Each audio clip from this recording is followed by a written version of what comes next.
Toi whaatalo whātua le whaapoponga talafou mai le si ufonga o le lau mua. O le lima i leo tau sanga o mawaina Sam V. Le whailonga o le Best Pacific Soul R&B Artist i mea tau musika i le tūwhanga whailonga o le Pasifika mo musika. E lima whailonga na filifilia e tau waai, na ia mawaina fo i le whailonga le ali pese numero tasi, whape ma le pese Pasifika pito silo na mātango fie, le eila na polkalame pese o le Small Taste. Sa whaamani aina fo i le au whai pese le Signature Choir mai Wellingtone, ini whailonga se tolu, o le pese loto pito silo na mātango fie, o se whailonga e amana ia whaapitoa i lato po le Special Recognition Award. Whaatase ma le whailonga uata ua o le People's Choice, o le li scribe na mawaina le whailonga le polkalame pese Pasifika, pito silo na mātango fie, le u whaingoina le Scribe is Dead, o le Prince Park Tamati and Brandon Haro, le na ngā lulue ma Lady Six, na mawaina le whailonga le Best Producers mo le leva. O le au whai pese le art po le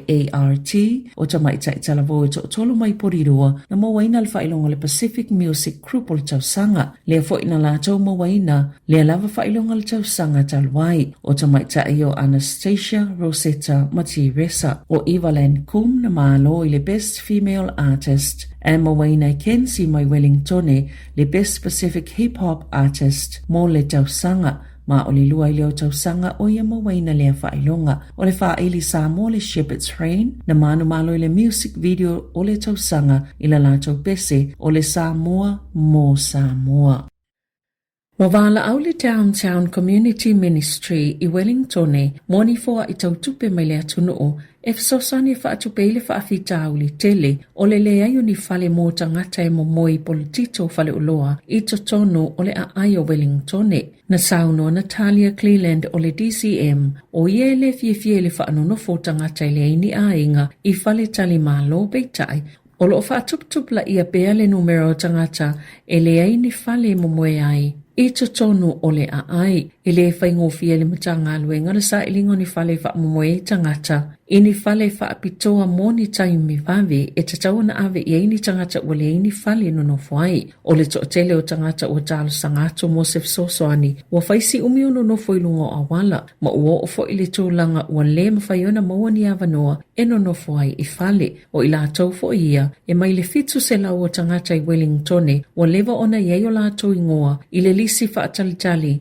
moni fale e mapu iei tangata, ua le ini fale nono fuai. Sa whaafsota i landlords po tangata iei o lātou fale maututongi, e to o whaase lau fitu se fulu, moni fale e nono fuai tangata, i le silia maleona masina talwai peitai, e la loi fo le whaase fulu na tali atu, o lo o maua le avanoa, pe ona whaalia le whaalapotopotonga le Downtown Community Ministry. Na whaalia Chris Peng, e leito e tau vale whai ngā balo ta tele le masino o Novema, ina ua tua na ini na i tū la, talo nave i sea al bale mia tu isi nave maulu mo to Christopher Luxon, o na tofinga minister, o na ola na lu i le tofinga ta ilo vanga wha upwhai, ale national i le vai sonei, na wha maoni al bale mia i le asona nafi, le toi wha mausali o le talitonu ina o i le vaenga, i se fono wha anatina i a talo ina, ma wha ataunu ina le taia ona nafi le bale mene, ma wha atu mawai pia lona tofinga pale mia, ma le ta ilo vaenga wha upwhai ale national, o na ito la muliane, na whaate ai atu i sinave maulu mo to le ali i minister, na Sāmoa Peng, sa i ato manatu i lona lumana i upwhai o le malo, whaatasi malona ainga, ma whai eila na whai unga, e le to i tau vai le whai ngā balota, i le masino Novema, o ia o se sui mita o le national, mai matua ato o toa lana lango le vaenga wha upwhai, wha pia ma Luxon, e ta ina se isi whai ngā malo, pe a mai a le whai ngā palota, wa tau avena e Paul Goldsmith le malo si anga wha tawhita, wha pia e ua loa taimi o ngā lulu e mo le atunu e pe o tawhita ua malo lo, o le minister mo le vātea, o le GCSB, wha pia ma le NZSIS, ia sa tau avena e Peng, o Simon Watts o avea ma minister mo fale ma le whaunga o fale, na whaalia le official bale mia i le teoni o sila o le lu i lava lea i a Peng, ai le mo nisi sui o le vaenga wha upwhai, ili filo inga matustala ile asoana nafi na faasilsila ia laksen wa sao mai le tau mafaingalo na lua ile nei tau sanga e ave ese o ia ai ua tutu faatasila la tau vaenga ma ua finau ina ia manu malo le fainga palota na ia tu ua le filo inga matustala e unua maseava noa na tu ina atu mo fisili. Na tutu faatasi laksen mana min star Nicola Willis, Mark Mitchell, ma Chris Bishop ile taimi o le filo inga matustala a o tuatu na tuai Erica Stanford lena yei fo itala salatua e faapia safi tau va mo le tofinga tai salona se fulu fa pink ile lisele national lena fa salalawina ile fa i ungo le vai aso. Wa au siela vaenga fa upfaya le opportunity le numero ma fayona ulfale ato ile parlemene e tu sai ma fa maunga pito la tamai ile saili linga le One News le variant poll mai ma fayona vea ma party e faya le fai unga pe ana fa apeo le taimine le fai nga palota o le fai unga le saili linga i finangalo tangata palota na fa aliai e tolu se fulu pasene le langolango mo le leipa mai lua maka uapa uai pe afu le saili linga taluai mai ma fayona ma waino fo al parlemene tolu se fulu valo o le langolango mo le national le lua iwa pasene tu mau ile tolu ono no foa Queen is fulu lua pasene e tasi uapa uwai tula e maili se fulu lima no foa. Act Eva pasene tolu maka o si itiai se fulu tasi no foa. New Zealand First e valu pasene tolu maka uapa uwai se fulu no foa. Opportunity e valu pasene tolu maka o si itiai e eva no foa. Vaenga fa upfaya Maori e tasil pasene tasi uapa uwai e ono no foa. Se fulu tasi pasene o tangata na fisilingia le saili linga. Na tali la tautele iloa pe na mumusu fo e tali na whailoa ai ele lavani no foe whaatue se whainga malo ele leipa Queens te Pāti Māori i seu whainga lima se fuluiva ai atu whaatasi le National Act male New Zealand First e lima se fulfitu ai awhai etu uatu i eino foe iwa le opportunity le ai pe i lilifa i le anga vale o na mawai leo no foe ono se fuluwalu ai awhai etu e suile mawhau tu i sinave maulu moto otua e winga i le ngā lulu e whaatasi male opportunity o na mawhaile o na lato mawani no foa se ono sifuluono e tu saimale ungo le saililinga ale One News variant poll o le saililinga na whaatautai a maile a sovalu e o ile sifulutasi o kuso mai valu se lau fa sifulufitu tangata na fesilingi ai e sifulufitu pasene le langolango mo laksan